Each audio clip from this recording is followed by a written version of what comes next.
Paul, you were a part, of course, of the Celtics' Big Three, KG, Ray Allen, and yourself. Fizz, you coached the Heat. You were the lead assistant on the bench with the Big Three with, of course, LeBron, Wade, and Bosh down in Miami.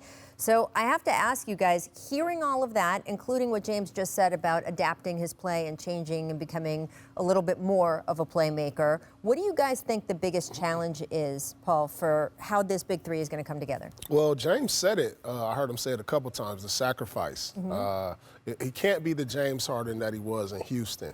But my question is to the New Jersey Nets is the style of play. Jersey? I mean, the Brooklyn Nets. Where you going, man? They were Brooklyn Nets when you were there, Paul. We once said that we would never see a jump shooting team win a championship, then you had the Golden State Warriors. Right. And now you have three great one-on-one players. Is this the year that we have a one-on-one team style of play? I mean, that's who they are. I mean, am I going to ask James to cut back door? Am I going to ask him to spot up? Am I going to ask the same of Kyrie? So my question is, what style of play? Can they be the first one-on-one team, ISO team to win? We have yet to see, and I don't know what style of play that's going to be because you have to use these players to their strength. But the sacrifice, that's going to be the biggest things in James is going to have to do in order for this team to succeed. Yeah, and that's the word I kept hearing, sacrifice. And Spo used to have a great saying, sacrifice is easy until it's you. And so we're going to see if these guys are willing to sacrifice. And what does that look like? What does that mean? That means that time of possession with the ball as an individual. You got to make decisions quicker now because you got two other stars sitting on the weak side. So you got to make those decisions quicker. Defensively, when you're on defense, are you taking pride in being a top-level defensive team, or is it all about scoring and when you have the basketball? Those are the places that I want to see if those guys are willing to make the sacrifices. And then finally, the off-the-court distractions. Can we get that behind us now and get to where y'all just playing basketball and showing what you can really do as a team? Well, you guys, we were talking right before the show that you guys, when you came together as a Big Three in Boston, Paul, the fit was very natural, just between the position Ray played, the way you played, the way KG played. You were saying before the show the fit in Miami was not as just slot. You guys really pioneered that positionless basketball in terms of making it just a regular part of the equation. How did you figure that out as a coaching staff?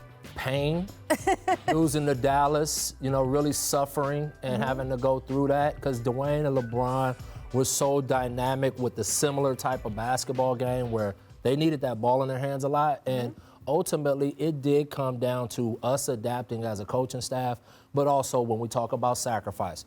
Paul was just saying it. We got after it defensively. That's one thing you could say. That team got after it defensively, and both of those guys, when they didn't have the ball, they made a conscious effort to move without it. Yeah, that's my biggest question. I mean, offense is not going to be a problem. Defending. Can they be a top 5 defensive team? Because if not, I don't see them getting to the finals. Well, you see this usage rate and clutch time. So these are all, by the way, they all have a track record of being clutch performers. We threw it up here yesterday on the show. In the last 10 seasons, 8 guys have accumulated 1,000 points in the clutch. The Nets now have 3 of those 8. So they have guys who can come through in the clutch. The question, of course, is a little bit who takes the last shot, but I do think that stuff works itself out. It does. It's going to be some guys one night, some guys another night. In terms of defense, I completely agree. I mean, I remember so much, Fizz, that you guys had your first training camp once all those guys came together. Eric decided to hold it at a military base, and that you guys ran only defensive drills for the first few days, week? It was at least 3 or 4 days that we just went straight defense, and it was to set a tone at a military base because we was getting ready for them. And you had to be so disciplined and sharp to beat that Boston team. They guarded the heck out of you. They moved the ball. They ran their stuff to precision. And they weren't going to beat themselves. So we knew this wasn't no guarantee that we was just going to come strolling out of the East. So we said the one thing we can all do is we can all defend. We'll work out the offensive stuff later. And ultimately, those habits we built in that first year led to the championships. I do want to ask you one more thing from the presser and what we just heard from James. Remember, Boogie Cousins came out, I think it was yesterday, and said it was extremely disrespectful the way that he treated us while he was here or we were here. James was asked about that. And his comment was, I wasn't disrespectful to those guys. he said, look, I've been in Houston for a long time. They just got here. This was about something much bigger and broader. It really wasn't about them. And he also said that he did have regrets, only in that he said it wasn't in his character to do things that drew negative attention, but he said it did get me to Brooklyn. Paul, how do you see that whole situation? I certainly understand Boogie's side, but also James is right. What he did got him where he wanted to go. The system basically allowed for that. Well, yeah, I understand both sides. I mean, because sometimes disrespect comes in all forms and fashion. It's not just what you say, it's your actions. And Boogie was saying it like, look, you didn't come to training camp on time. And then we look at his last 5 games with the Rockets. That's not the James Harden we know. No.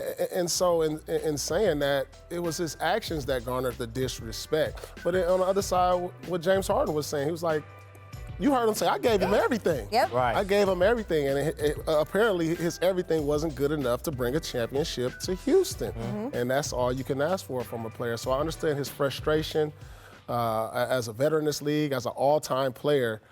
He's made all the money, shoe contract. He's done everything you could do in the game of basketball. Now he just wants to win a championship, and it got frustrating for him. Coach Steve Nash was asked about this also this morning, and I'm just read off my laptop here for y'all. He said, I think James carried that team for many years. He said gave them everything he had. So since he asked for a trade, he said, I think that, this is Steve Nash, he said, I think this was a very small sample size since he asked for the trade. And he said, it's fairly irrelevant if you're discussing James's overall character or whether he's going to be a problem or not. I have to think you'd agree with that, right? I totally agree, and I think James Harden now really he sees the trophy, and so you're going to get the best of James Harden right now. I really do believe that, and I think, you know, when you get into these tussles, you know, these squabbles, it's always going to be a little messy. But let's be real about it. At the end of the day, everybody won. Yep. Houston got a heck of a deal with the players they got, the picks that they got, the exceptions, all of that good stuff.